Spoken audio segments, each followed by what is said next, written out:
ওই যে মফিজ তান্ত্রিক আছে না, হ্যাঁ। হ্যাঁ মারতে যাবি, যাইয়া হারে লইবি, আমার কথা যাই করবি। আমার হে নিজেই তো বুড়ো হাঁটতে পারবে, হারে লইয়া কেমন দেখলি? হ্যাঁ স্যার। পুলিশ অফিসার কি তাহলে এবার সত্যি সত্যি হাবুকে গ্রেফতার করতে বাধ্য হবে? আপনাদের কি মনে হচ্ছে? বিস্তারিত জানতে সম্পূর্ণ ভিডিওটি দেখতে থাকুন।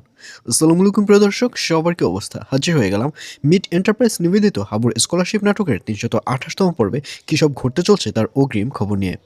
অলরাইট, এই পর্বটি আরও বেশি ইন্টারেস্টিং হতে চলছে, কারণ এই পর্বে আপনারা দেখতে পারবেন পুলিশ অফিসারকে দেখা যাবে সেবার চাকরি হারানোর ভয়ে অনেক আপসেট হয়ে পড়বে এবং এক পর্যায়ে সে ডক্টর সাহেবকে ফোন করে বলবে, আপনি যেভাবে হোক হাবুকে তাড়াতাড়ি ঢাকায় নিয়ে আসেন, আমার হাবুকে গ্রেফতার যদি না করি তাহলে আমার চাকরি নিয়ে টানাটানি বেজে যাবে।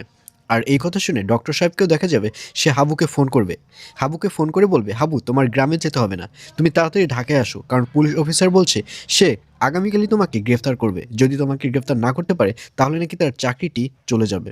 আর অন্যদিকে বাদলকে দেখা যাবে সে এবার বাবলুকে দেখে রীতিমতো অনেক বেশি ভয় পাবে, ইভেন সে বাড়িতে থাকতেও অনেক বেশি ভয় লাগবে এবং এক পর্যায়ে অনেক ভয়ের কারণে তার পুরো শরীরে জ্বর উঠে যাবে এবং বাদলকে দেখা যাবে সে বিশাল একটা আতঙ্কের মধ্যে পড়ে যাবে। সে বুঝতেই পারবে না যে বাবলু মারা গেছে, বাবলু নামের কেউই বেঁচে নেই। আর অন্যদিকে মারজানকে দেখা যাবে সেবার অস্ট্রেলিয়া যাওয়ার সিদ্ধান্ত নেবে। মারজান বলবে, আসলে আমার আর দেশে থাকতে ইচ্ছে করছে না, আমি খুব তাড়াতাড়ি অস্ট্রেলিয়া চলে যাব। কিন্তু অস্ট্রেলিয়া যাবার আগেই হাবুর সাথে মারজানের দেখা হয়ে যাবে। আর এছাড়াও থাকবে আশ্চর্যের সকল ঘটনা। সুতরাং সবাইকে হাবুর স্কলারশিপ নাটকের ৩২৮তম পর্ব দেখার আমন্ত্রণ রইল।